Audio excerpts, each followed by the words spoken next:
사도 바울은 예수님을 만난 이후 예수 그리스도의 복음을 전파하는 삶을 살면서 많은 고난과 환난을 겪었습니다. 사도 바울이 전도 여행을 하면서 겪었던 많은 어려움들에 대해서는 고린도 후서 11장 23절 이하에 잘 나와 있습니다. 그는 말하기를 나는 더 많이 수고하고 감옥에도 더 많이 갇히고 매도 수없이 맞고 여러 번 죽을 뻔하였다. 유대인들에게 40에 하나 감한 매를 5번 맞았으며 3번 채찍으로 맞았고 1번 돌로 맞았으며 3번 파선을 당하였고 하루 밤낮을 바다에서 헤매었다. 여러 번에 걸친 여행에서 강의 위험과 강도의 위험과 동족의 위험과 이방인의 위험과 성읍의 위험과 광야의 위험과 바다의 위험과 거짓 형제들의 위험을 겪었다. 그는 그리스도의 생명의 복음을 전파하러 다녔지만 정작 그의 삶은 고난과 저주의 짐을 짊어진 자처럼 보이는 고된 사역을 감수해야만 했습니다. 그에게 있어서 궁핍과 수고로움과 먹지 못함과 자지 못하는 것은 당연한 일이었고 그가 가는 곳마다 여러 비방과 반대자들이 항상 그를 따라다녔습니다. 그를 대적하던 이방인들의 박해는 늘 따라다녔던 익숙한 일이었습니다. 하지만 오히려 같은 동족인 유대인들에게서 받는 반복적이고 지속적이고 집요한 공격은 이방인들로부터 받는 위험보다 더 큰 것이었습니다. 바울은 동족 유대인들의 구원을 향한 긍휼한 마음을 갖고 있었기 때문에 그들을 전도하기 위해서는 직접 유대인들이 많이 모인 곳으로 가야만 했습니다. 그로 인해서 유대인들에게 더욱더 많은 박해를 받을 수밖에 없었고 또 그들로부터 매를 맞거나 여러 난동에 시달리는 일들이 많을 수밖에 없었습니다. 게다가 교회를 향한 애타는 심령이 그의 마음을 짓눌렀습니다. 바울이 세운 이 고린도 교회는 바울의 첫 서신을 받은 이후에 바울을 배척하도록 선동하는 거짓 교사들에 의해서 흔들리고 있었습니다. 그들은 갖은 비난으로 바울을 공격했습니다. 그 비난의 내용들은 이렇습니다. 사도 바울은 세속적이고 우유부단하다. 그는 내적인 힘이 없다. 그는 도덕적으로 문란하고 신학적으로는 표준에서 벗어나 있다. 그는 사기꾼이다. 그는 비록 편지는 힘이 있지만 실제로 만나서 보면 언변이 약하다. 그는 사도 자격을 증명하는 초자연적인 능력이 부족하다. 등등의 이런 다양한 비난들이 항상 사도 바울을 따라다녔습니다. 오죽하면 사도 바울의 입에서 우리가 살 소망까지 끊어졌었다라고 고백할 만큼 그의 사역은 고된 사역이었습니다. 고린도후서 1장 8절에 형제들아 우리가 아시아에서 당한 환난에 대하여 너희가 모르기를 원하지 아니하니 우리가 힘으로 감당할 수 없을 정도로 심한 고난을 받아 살 소망까지 끊어졌었다. 우리가 속으로 사형 선고를 받았다고 느꼈으니 이 아시아에서 당한 환난이라는 것이 정확히 무엇인지 구체적으로 어떤 것인지에 대해서는 의견이 갈립니다. 어떤 해석은 바울이 에베소에서 당한 환난으로 보기도 하고 또 바울이 개인적으로 갖고 있었던 육체의 가시로 보기도 합니다. 에베소에서의 환난이란 사도행전 19장 23절부터 41절에 기록된 바울 일행이 에베소에서 복음을 전하면서 겪었던 소동을 말합니다. 에베소, 그 지역은 대대로 아르테미스 여신을 숭배하던 지역이었습니다. 아르테미스는 다산을 상징하는 여신입니다. 그런데 바울이 그 지역에 나타나서 갑자기 사람의 손으로 만든 모든 신은 우상일 뿐이며 오직 구원자는 십자가에서 죽으시고 부활하신 우리 주 예수 그리스도뿐이다 라는 이 복음을 전파하는 것입니다. 그러자 아르테미스 여신의 그 여신상을 만들어 팔아서 생계를 유지하던 은세공업자 데메드리오라고 하는 사람이 있었습니다. 그는 바울의 복음 전파가 그의 생계를 위협하자 그와 함께 자기와 같은 일을 하는 그 여러 세공업자들과 또 아르테미스 여신을 숭배하는 신도들과 함께 힘을 규합하여 바울과 그의 일행을 원형 극장으로 끌고 간 바로 그 사건을 말합니다. 거기서 수천 명의 군중들이 바울을 둘러싸고 바울과 일행들은 그 군중들 속에서 극심한 혼란과 소란에 시달렸습니다. 다행스럽게도 그 지역의 서기장이 나서서 흥분한 군중들을 간신히 진정시키고 또 폭동을 가라앉힘으로써 사건이 정리됩니다. 바울이 아시아에서 겪은 사건이란 이 에베소 소동을 가리키는 것이라 보는 견해도 있습니다. 다른 견해로는 바울이 겪고 있던 육체의 질병이 있습니다. 이것도 역시 정확히 어떤 것인지는 의견이 분분합니다. 바울은 그 육체의 질병을 육체의 가시, 사탄의 사자라고 부를 정도로 그 질병은 바울을 엄청나게 괴롭혔던 것으로 보입니다. 바울은 그로 인해서 엄청난 고통을 겪게 되었습니다. 그래서 바울은 그 고통으로 인해서 하나님께서 제발 그 고통을 거두어 주시기를 하나님께 3번이나 기도로 간구했습니다. 고린도후서 12장 8절로 10절에 이것이 내게서 떠나기를 내가 주께 3번 간구하였으나 주께서 내게 말씀하시기를 내 은혜가 내게 족하다. 네 능력이 약한 데서 온전해지기 때문이다 라고 하셨다. 그러므로 나는 오히려 나의 여러 약한 것에 대하여 크게 기뻐하며 자랑할 것이니 이는 그리스도의 능력이 내 위에 머물게 하려는 것이다. 그러므로 나는 그리스도를 위하여 약한 것과 모욕과 궁핍과 박해와 곤경을 기뻐하니 내가 약한 그때에 강하기 때문이다. 바울은 자신의 기도와는 다른 그 하나님의 응답으로 인해서 낙심하지 않고 오히려 이렇게 질그릇같이 약한 자신이지만 그 약함 안에 계시는 그리스도께서 강하시니 오히려 자신은 사라지고 오로지 하나님의 강하고 크신 능력만이 나타나기를 더욱 겸손히 소원했습니다. 그 육체의 가시는 바울로 하여금 늘 죽음을 의식하게 만들었습니다. 하지만 그렇기 때문에 오히려 바울은 죽음 이후의 부활에 대해서 더 깊이 묵상할 수가 있었습니다. 이 육체의 장막은 언젠간 무너지지만 하늘에 있는 장막은 즉 부활 때에 입게 될 그 영화로운 몸은 영원히 무너지지 않을 것이다. 이렇게 사도 바울은 안팎으로 여러 환난 중에 있었지만 오히려 그 모든 고난들이 과거의 핍박자였던 사울을 예수 그리스도의 종 바울로 만들어갔던 것입니다. 놀랍게도 오늘 이 고린도 교회에 보내는 이 편지의 서두에서 바울은 위로의 하나님을 찬송하며 시작합니다. 누구보다도 가장 위로를 말할 수 없을 것 같은 그 바울의 입에서 가장 먼저 나온 말은 위로의 하나님을 찬송하자였습니다. 우리가 읽은 본문인 이 3절부터 7절까지 여기에서만도 위로라는 말이 10번이나 나옵니다. 읽다 보면 환난, 위로, 환난, 위로가 계속 교차돼서 나오고 있습니다. 이처럼 위로는 지금 사도 바울의 마음을 지배하고 있습니다.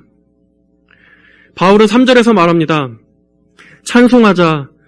그분은 우리 주 예수 그리스도의 하나님이시고 인애의 아버지이시며 모든 위로의 하나님이시며 이 하나님은 바울의 하나님만이 아니십니다.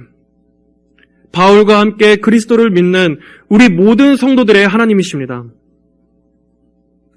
그 하나님께서는 창조주이실 뿐 아니라 예수 그리스도를 통해 우리를 구원해 주시고 우리를 자녀 삼아 주신 우리의 아버지가 되십니다. 성도는 하나님의 자녀입니다. 여러분, 하나님께서 우리의 아버지이시오. 우리가 하나님의 자녀라는 이 사실을 곰곰이 묵상해 보시길 바랍니다. 예수 그리스도를 통해 주어진 이 귀한 특권을, 그리고 결코 끊어질 수 없는 그 관계를 깊이 묵상해 보십시오. 우리가 하나님의 자녀라는 이 사실만큼 여러분으로 하여금 여러분의 안전함을 확신할 수 있는 사실은 없습니다. 하나님께서는 우리가 하나님을 왕이시여 라고 부르며 나아오기보다는 아버지라고 부르며 나올 수 있는 그 친밀한 은혜를 허락해 주셨습니다. 우리는 그 호칭에서 아버지께 달려가는 자녀처럼 모든 것을 기댈 수 있고, 모든 것을 토로할 수 있고, 모든 것을 하나님 아버지께 우리가 언제나 털어놓을 수 있으며, 우리가 언제라도 그분께 달려가 안길 수 있고, 또 그분 앞에서 펑펑 눈물을 흘려도 부끄럽지 않을 수 있는 바로 그 친밀한 자녀로서의 특권을 여러분에게 주셨습니다. 그 아버지는 어떠한 분이십니까? 하나님은 인애의 아버지이시며 모든 위로의 하나님이십니다. 인애란 인자하심과 사랑으로 불쌍히 여겨주시는 것을 말합니다. 마치 어머니가 자녀를 잉태하여 품듯이 어머니는 그 자녀의 눈을 바라보며 이렇게 마음속으로 생각할 것입니다. 이 약하고 어린 것, 내가 품고 내가 젖을 먹이지 않으면 단 한순간도 스스로 버틸 수 없는 이 약하고 작고 불쌍한 내 아기. 그렇게 그 아이의 두 눈을 바라보는 그 어머니의 마음처럼 하나님께서 그렇게 성도를 불쌍히 여겨주시는 것입니다. 하나님의 인애는 끝없이 무한한 바다와 같습니다. 그 인애에 비한다면 사람의 위로란 아주 작은 연못에 불과할 뿐 아니라 어떤 면에서는 아주 공허한 것입니다. 성도 여러분들은 큰 어려움 가운데 있을 때 여러분이 결코 그 시간 동안 홀로 있다고 생각하지 마십시오. 하나님께서 무한하신 분인 것처럼 하나님의 긍휼도 무한하십니다. 그리고 그분의 그 긍휼하신 가슴은 언제나 여러분을 향해 열려 있습니다. 예수님께서는 죽은 나사로를 보시고 눈물을 흘리셨습니다. 하나님이신 분께서 인생들의 비애를 보시고 눈물을 흘리셨습니다. 그 눈물은 이 죄악된 세상에서 하나님의 자녀가 겪는 애통함에 대한 동정의 눈물이셨습니다. 그리고 동시에 예수님께서는 우리의 원수인 마귀와 죽음에 대해서 분노하셨습니다. 하나님의 자녀들을 고통스럽게 하는 그 죄의 결과에 대해서 분노하셨습니다. 하나님께서는 우리의 모든 고통을 잘 아십니다. 하나님은 홀로 너무나 고고한 분이셔서 피조물의 고통은 전혀 이해하실 수 없는 그러한 분이 아니십니다. 히브리서 4장 15절에 우리에게 계신 대제사장은 우리의 연약함을 체휼하지 못하는 분이 아니시니 라고 성경은 말씀하고 있습니다. 체휼하지 못한다. 이 말은 예수님께서 우리의 연약함을 동정하지 못하시는 분이 아니시니라는 뜻입니다. 하나님은 고난당하는 자와 지금 눈물로 애통하는 자에게 특별히 더 가까이 계십니다. 하나님은 그 시간 가운데 여러분과 함께 하십니다. 여러분은 너무나 어려운 고통의 시간 가운데 있을 때, 그리고 그 시간이 홀로 견디기엔 너무나 힘들 때, 여러분의 핸드폰의 연락처를 뒤적거렸을 때가 있었을 것입니다. 제발 누군가 이 마음의 무거운 짐을 함께 짊어줄 사람이 있었다면, 누군가 내 이 아픈 마음을 제발 위로해 줬으면 하고 바랬던 때가 있었을 것입니다. 그 마음에 너무나 큰 고통을 홀로 감당하기가 버거워서 누군가의 위로와 도움을 간절히 바랬던 때가 있었을 것입니다. 하지만 막상 누군가에게 털어놔도 여전히 마음의 허전함과 외로움은 사라지지 않고 그저 잠깐의 순간일 뿐 여전히 홀로 그 모든 고통을 오롯이 감당해야 했던 때가 있었을 것입니다. 그 가슴의 큰 구멍은 여전히 메워지지 않은 채로 혼자 이 세상의 모든 무거운 짐을 어깨에 짊어지고 있는 것처럼 그랬던 때가 있었을 것입니다. 하지만 여러분, 그럴 때 인애의 아버지시오, 하늘에 있는 위로의 하나님 아버지께 기도로 전화를 거십시오. 하나님께 나아가는 자는 실망하지 않고 위로를 받게 될 것입니다. 하나님은 여러분의 가슴에 큰 구멍을 메워주실 수 있는 유일한 분이십니다. 사람의 위로는 공허하고 무력하지만 하나님을 찾고 하나님을 부르짖으면 여러분은 하나님의 전능하심으로 인해 넘치는 위로를 받을 것입니다. 하나님의 영원하심으로 인해서 여러분은 평안을 얻게 될 것입니다. 이 땅의 모든 눈물이 그 모든 저 끝에 천국의 문이 환하게 빛나고 있음으로 인해서 여러분은 소망을 가질 수 있게 될 것입니다. 그리고 그 소망이 여러분의 가슴에 그 빈 구멍을 메워줄 것입니다. 예수님을 죽이시고 여러분을 취하신 그 하나님께서는 여러분이 이 세상을 걸어가면서 겪는 그 모든 발걸음 가운데 함께 하십니다. 그리고 하나님께서는 여러분의 그 모든 길을 책임지십니다. 하나님의 구원 안에는 여러분이 영원에 이르는 그 모든 길이 다 계획되어 있습니다. 하나님께서는 구원만 하시고 그 이후에는 여러분이 홀로 걸어가도록 내버려 두시는 분이 아니심을 믿으시기를 바랍니다. 여러분이 이 땅에서 겪는 모든 고통, 슬픔, 눈물, 죄, 넘어짐, 좌절, 낭망, 실족, 실패, 덫, 위험과 두려움과 공포, 영적인 원수와 육신의 원수, 여러 질병과 불신앙, 시험, 늪, 죽음, 그리고 지옥, 그 모든 것들 가운데서 하나님께서는 여러분을 영원토록 지키시겠다고 예정하시고 그 모든 것이 하나님의 영원하신 계획 안에 여러분이 들어있는 것입니다. 여러분의 오늘 하루의 발걸음은 하나님의 영원 전의 작정 가운데 이미 포함되어 있는 것임을 보고 믿으시고 소망을 가지시기를 바랍니다. 예수님께서는 여러분을 결코 고아와 같이 홀로 버려두시지 않으시겠다고 말씀하셨습니다. 요한복음 14장 18절에 내가 너희를 고아처럼 버려두지 않고 너희에게 올 것이다. 내가 너희 한 사람 한 사람을 결코 고아처럼 버려두지 않고 내가 너희에게 올 것이다. 그리고 하나님께서는 그 약속하신 대로 위로자가 오셨습니다. 하나님께서 보내신 위로자, 여러분을 고아와 같이 버려두지 않으시기 위해서 보내신 그 보혜사, 바로 그 성령님께서는 여러분 곁에도 아닌 바로 여러분 안에 사시도록 보냄을 받으신 분이십니다.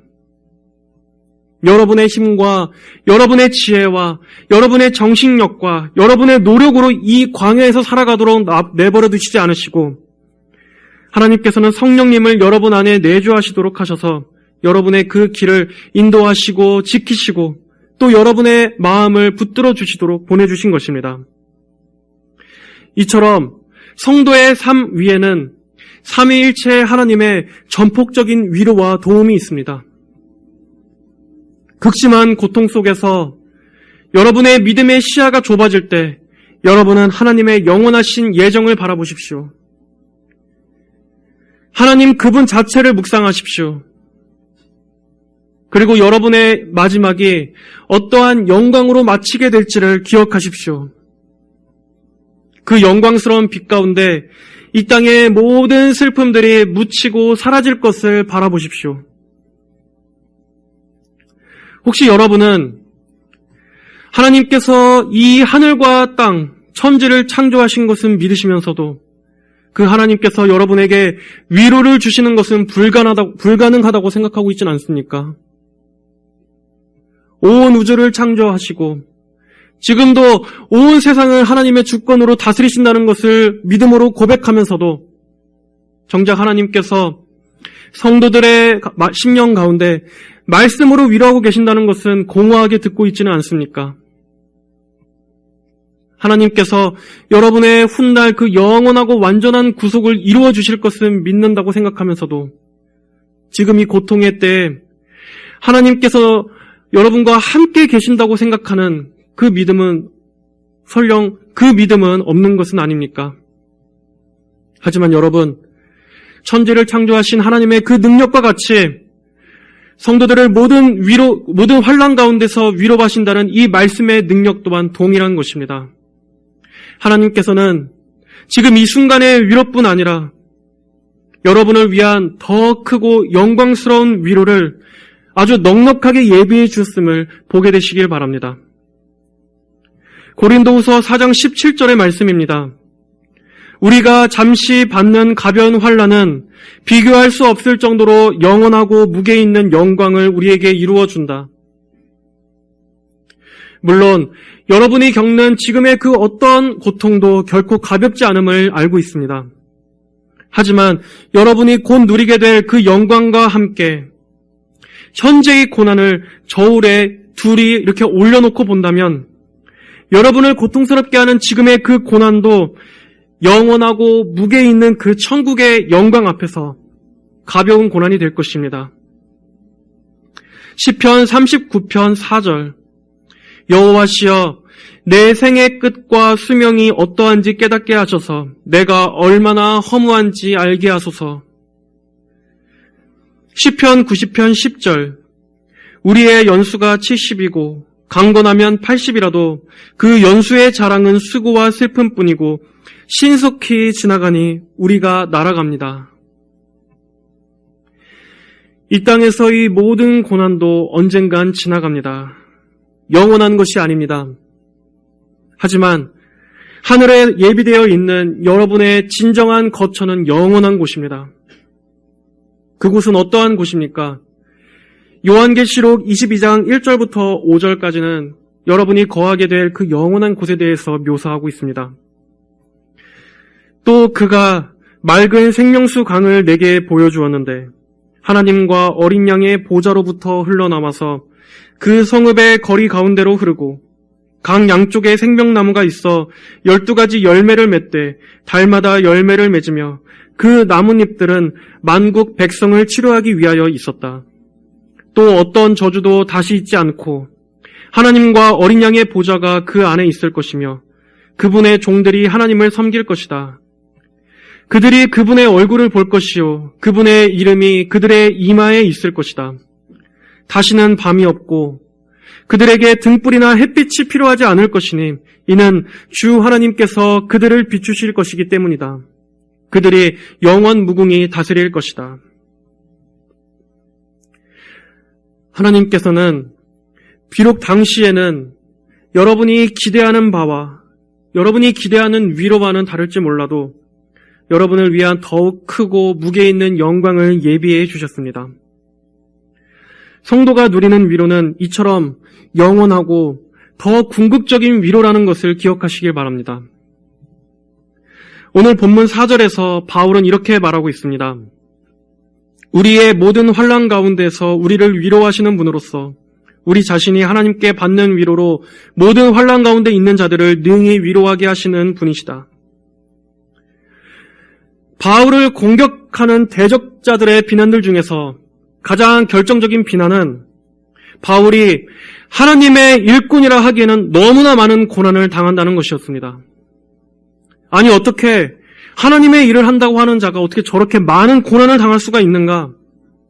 저게 저주와 징벌의 표시이지 어떻게 사도의 표시일 수가 있는가? 이런 식으로 그의 사도됨을 의심했던 것입니다.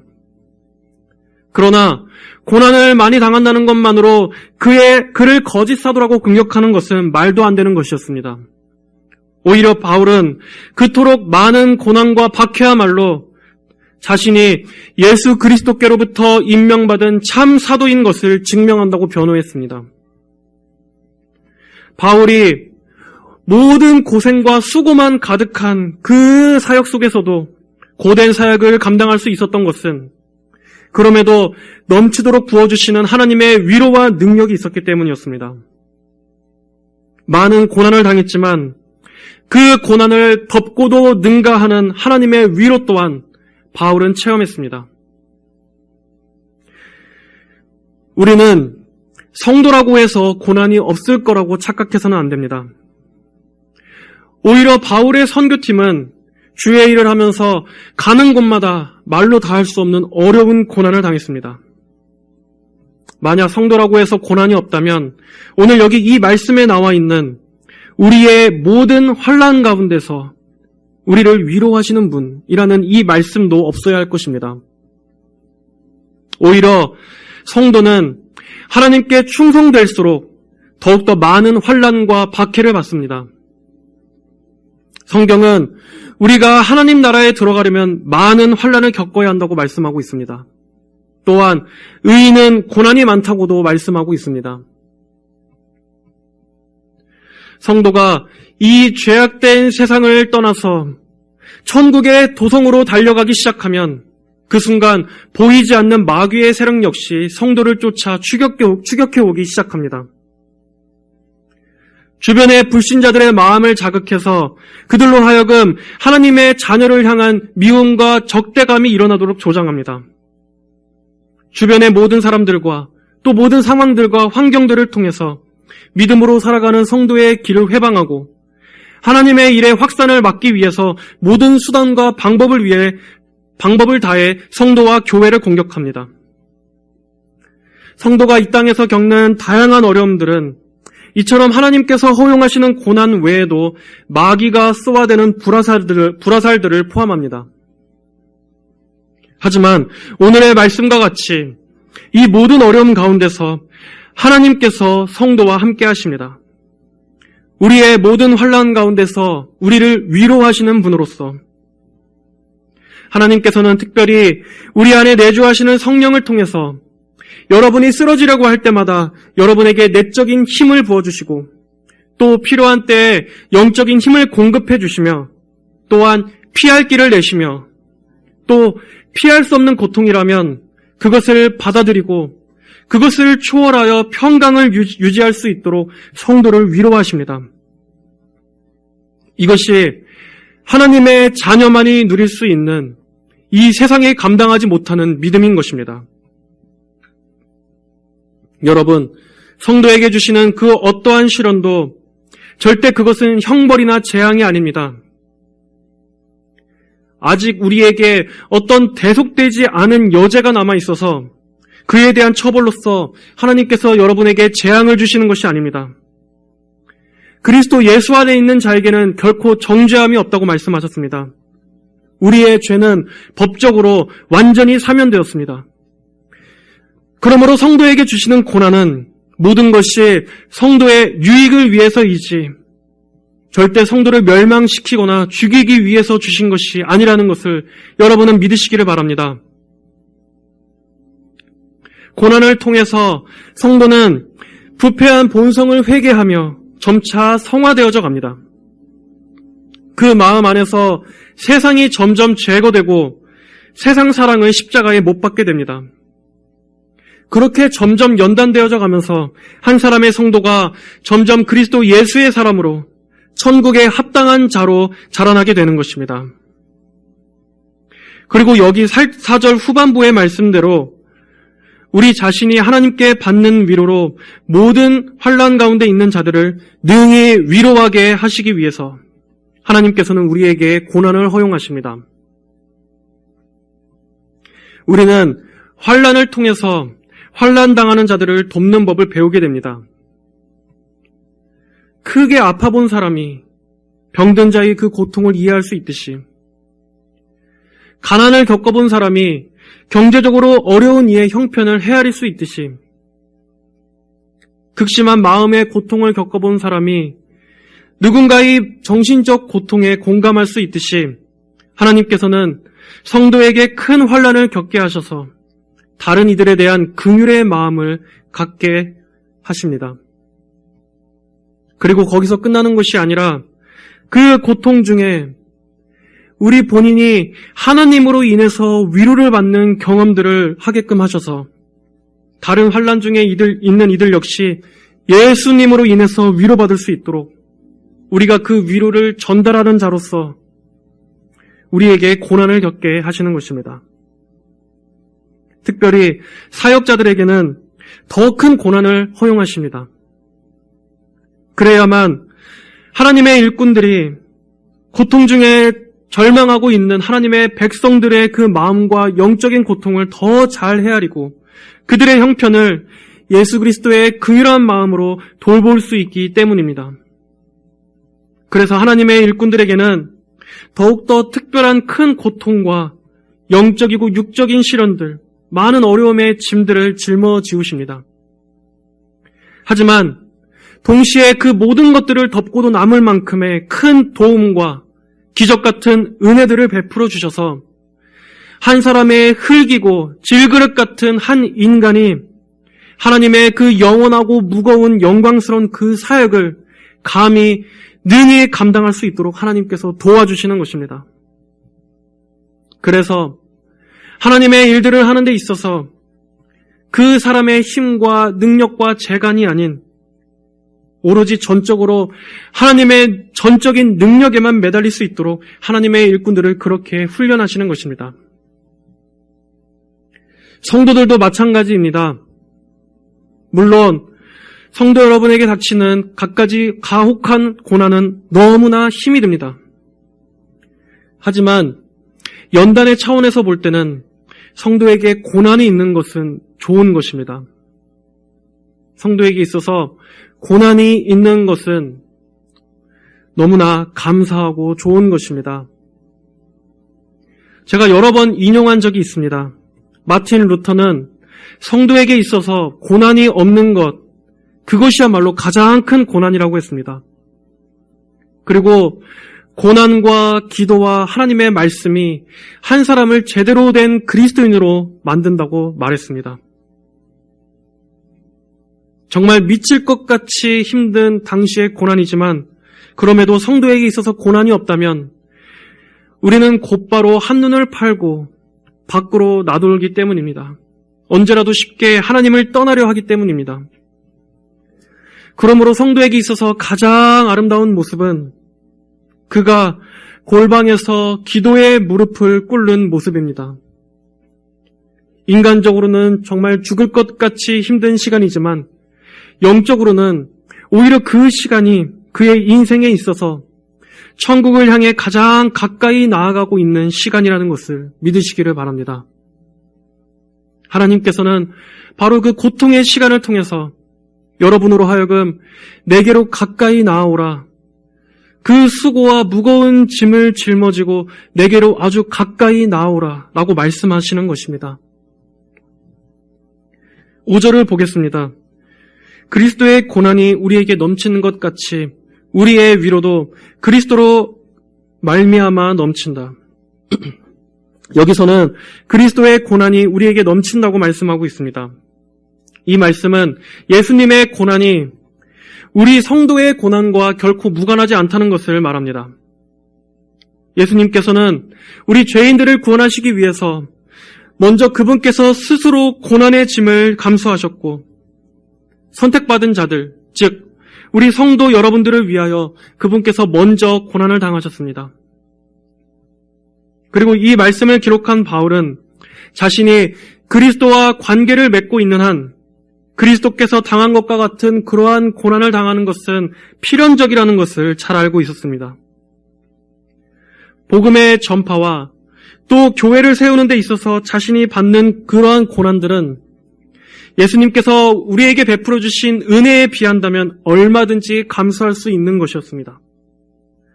그러므로 바울은 이러한 고난을 피하려 하지 않고 오히려 그것을 영광스러운 성도의 표지이자 그리스도의 고난에 동참하는 기쁜 일로 감당했던 것입니다. 그리고 이어서 우리의 위로도 그리스도로 말미암아 넘친다라고 고백합니다. 이 말은 고난이 큰 만큼 주님께서 주시는 그 위로 역시 커서 고난받는 자로 하여금 넉넉히 이기게 한다는 말씀입니다. 우리 그리스도인들 역시 고난을 극복한 후에 맞이하게 될 그 영광을 바라보며 그 소망으로 모든 고난을 이겨내시길 바랍니다.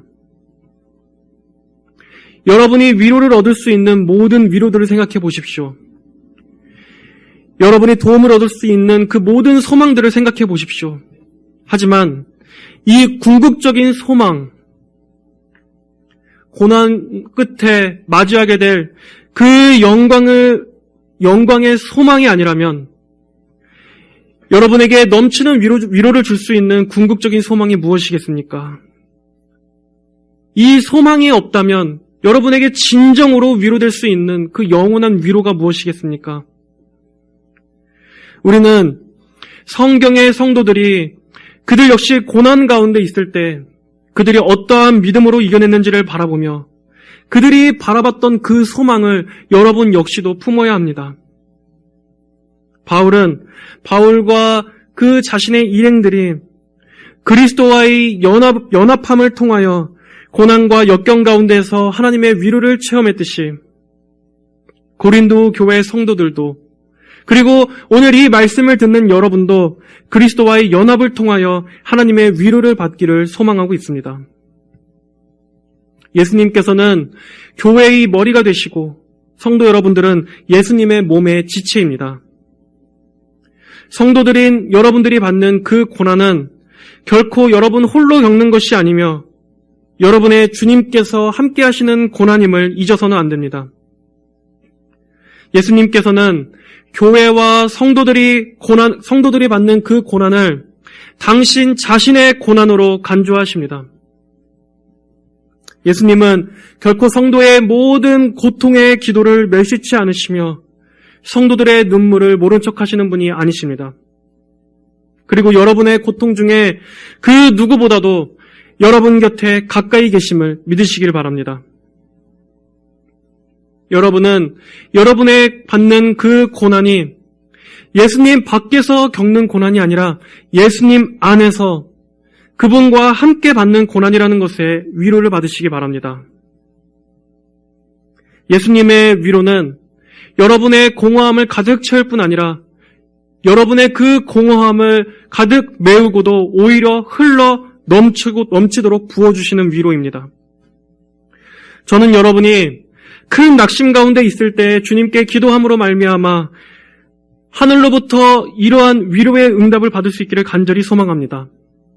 그래서 이와 같이 감사함으로 고백할 수 있기를 원합니다. 주님, 고난 중에 주님께서 주시는 위로가 아니었다면 저는 쓰러졌을 것입니다. 그러나 주님의 크신 위로로 인해서 내 잔이 넘치나이다. 이러한 감사의 고백을 하나님께 드릴 수 있기를 간절히 소망합니다. 우리가 천국으로 가는 그날까지 이 땅에서의 길은 험난하고 많은 위험과 슬픔이 있지만 삼위일체 하나님께서 결코 여러분을 고아와 같이 홀로 두시지 않습니다. 예수님께서는 보라, 내가 세상 끝날까지 너희와 함께 할 것이다 라고 말씀하셨습니다.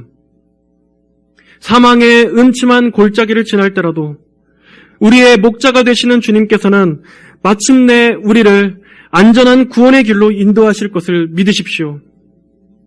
로마서 8장 18절의 말씀입니다. 자녀이면 또한 상속자요 그리스도와 함께한 상속자니 우리가 그분과 함께 영광을 받기 위하여 고난도 함께 받아야 할 것이다. 창조 이래로 지금까지 천국에 들어간 모든 성도들 역시 그들도 이러한 눈물의 골짜기를 지난 후에 약속된 하나님의 도성에 승리로 입성하였다는 것을 기억하십시오. 하나님께서 여러분의 모든 길 가운데 함께 하실 것입니다. 예수님께서 우리를 위한 고난을 받으셨듯이 그리스도를 믿음으로 인해서 여러분들이 이 땅에서 받는 어려움들, 극심한 환난조차도 하나님께서 그분의 영광을 위해 허용하신 것이라면 그 고난 또한 마땅히 감사함으로 받아야 할 것입니다. 하지만 그럼에도 여러분 약속의 말씀으로 소망을 가지십시오. 그 소망이 여러분을 붙들어주고 그 소망이 여러분을 일으켜 세워줄 것입니다. 우리가 바라보는 것은 보이는 것이 아니라 보이지 않는 것이니 보이는 것은 잠깐이나 보이지 않는 것은 영원하다. 여러분, 인내하십시오. 소망하십시오. 잠깐 후면 오시리가 오시리니 그분은 지체하지 아니하시리라 말씀하셨습니다. 오실 그분은 우리 주 예수 그리스도이십니다. 예수님께서는 결코 지체하지 않으실 것입니다. 하나님께서는 모든 환난 중에 여러분을 위로하시는 분이라 말씀하셨습니다. 그분은 흘러 넘치도록 부어주시는 위로를 주신다고 말씀하셨습니다. 이 위로의 하나님께서 여러분의 모든 발걸음을 지켜 보호해 주심을 믿고 이 땅에 있는 수많은 장애물들, 여러분의 믿음의 길을 회방하는 여러 인생의 고통들 가운데 그리스도의 넘치는 위로를 힘입어서 승리하게 해주시기를 예수님의 이름으로 간절히 축복합니다. 기도하겠습니다. 하나님 아버지 감사합니다. 우리의 모든 환난 가운데서 우리를 위로하시는 위로의 하나님, 그리스도의 고난이 우리에게 넘치는 것 같이 그리스도의 위로 또한 우리 삶에 넘치게 하여 주심을 믿습니다. 어떠한 상황 가운데에서도 하나님의 그 변하지 않는 선하심과 그 하나님의 주권과 하나님의 영원하심을 바라보게 하여 주시고 인내는 연단은 소망을 이룰 것을 바라보며 믿음으로 승리하게 하여 주시옵소서. 그리고 이 땅에서 우리가 고생의 눈물을 흘릴 때 성령께서 저희를 붙잡아 주셔서 오히려 그것을 계기로 천국의 영원한 복락과 기쁨과 안식을 더욱더 갈망하고 더욱더 간절히 기대할 수 있도록 하여 주시옵소서. 예수님의 이름으로 간절히